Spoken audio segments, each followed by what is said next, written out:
Hello everyone and welcome to another edition of NEC On The Run. I'm Kyle Turner for NEC Front Row, and joining me today is the NEC's Public Relations Director for Women's Basketball, Ralph Entry. Ralph, thanks for joining me today. Kyle, thanks for inviting me back. I'm surprised I haven't worn out my welcome yet. It's always fun to talk women's basketball with you, Ralph. We're going to start with the headlines. No stars necessary. Well, no stars necessary. What do we mean by this here? Well, we'll start by taking a look at the two teams tied for first place in the NEC women's basketball standings. You have Bryant and Central Connecticut State. Both teams are 7-1. First, let's take a look at CCSU. They only have one player averaging double figures in scoring, and that player is at 10.3 points per game. Nothing crazy, but they're winning games. They don't have a star. They don't have a 20-point scorer. They have plenty of talent, don't get me wrong, but they're winning with team basketball, and they're sharing the ball. They're rebounding the ball. They're playing defense. Let's listen to what Amanda Harrington had to say about her team and its success. It's not like we have one threat on the court. We've got everybody's a threat. We're pretty solid through the bench, and having everybody who can participate on any given day is definitely a big plus for us during this season. As long as we're working together, anybody can have a good day, anybody can have an off day, and it's a nice thing to have everybody working together and everybody being a threat. Well, you heard there from Amanda. They're deep, they're talented, and that really has made things much easier on the team this year. Let's take a look at Bryant, another team that shares the ball well. They have plenty of double-digit scorers. They actually have 5 players averaging in double figures, but they don't have a 20-point scorer. They don't have a Kobe Bryant, let's say. They don't have someone putting up 30 a game, but what they do is they put 5 players on the floor, all of whom have ability to score the basketball, and all of them are buying in to the team concept. And you know what? Central Connecticut and Bryant, they may not have any Wade Trophy winners on their roster this year, but what they have are basketball players who know how to win and who want to win. So, Ralph, you talk about the two teams at the top, but let's talk about a team that's red hot in Robert Morris. The defending champion Robert Morris Colonials. We talked about Bryant and Central Connecticut in first place, but the hottest team in the NEC right now is Robert Morris. They've won 5 in a row. That's the longest active streak right now in the conference. 6-2 in second place, chomping at the heels of Bryant and Central.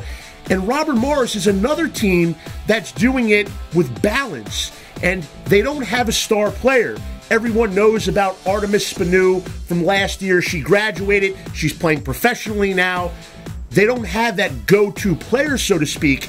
It's someone else stepping up on any given night.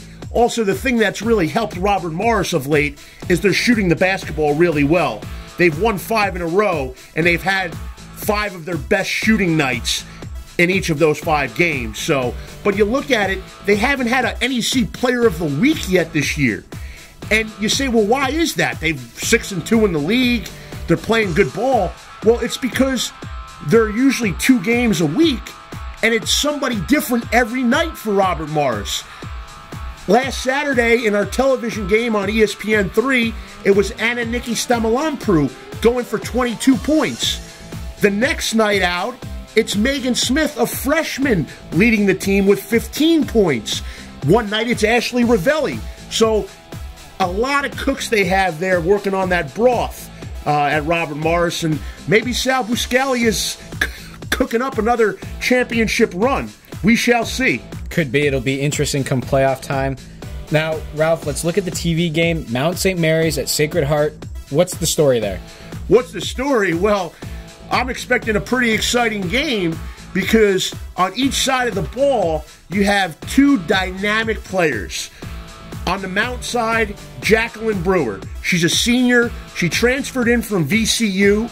She hit the 1,000-point mark for her career last week.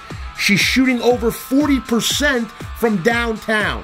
So, Jackie Brewer, you're going to want to tune into ESPN3 just to watch her alone.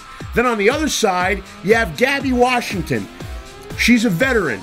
She's one of the top scorers this league has seen, but she's been slowed this year by injury. She did not start any of the first 6 games, and she's been easing her way back. She is averaging over 12 points per game, but only has 17 threes this year and shooting it under 30% from beyond the arc, which is highly uncharacteristic. I'm going to say that she's going to heat up sometime soon. It could be Saturday, so you won't want to miss it. Mount St. Mary's, Sacred Heart, 2 playoff teams from last year, 2 teams right there in that 4 to 5 to 6th place range, looking to get into the top, and we'll have it live for you. ESPN 3, it's part of a doubleheader, a men's game to follow, Sacred Heart and Mount. There you go. There's your Saturday afternoon, folks. All right, fans, be sure to tune in on ESPN 3. The game will also be streamed live on NEC Front Row. Now, let's take a Twitter timeout. Who's talking women's hoops out there? Well, we've heard from this guy before. He's always talking women's hoops.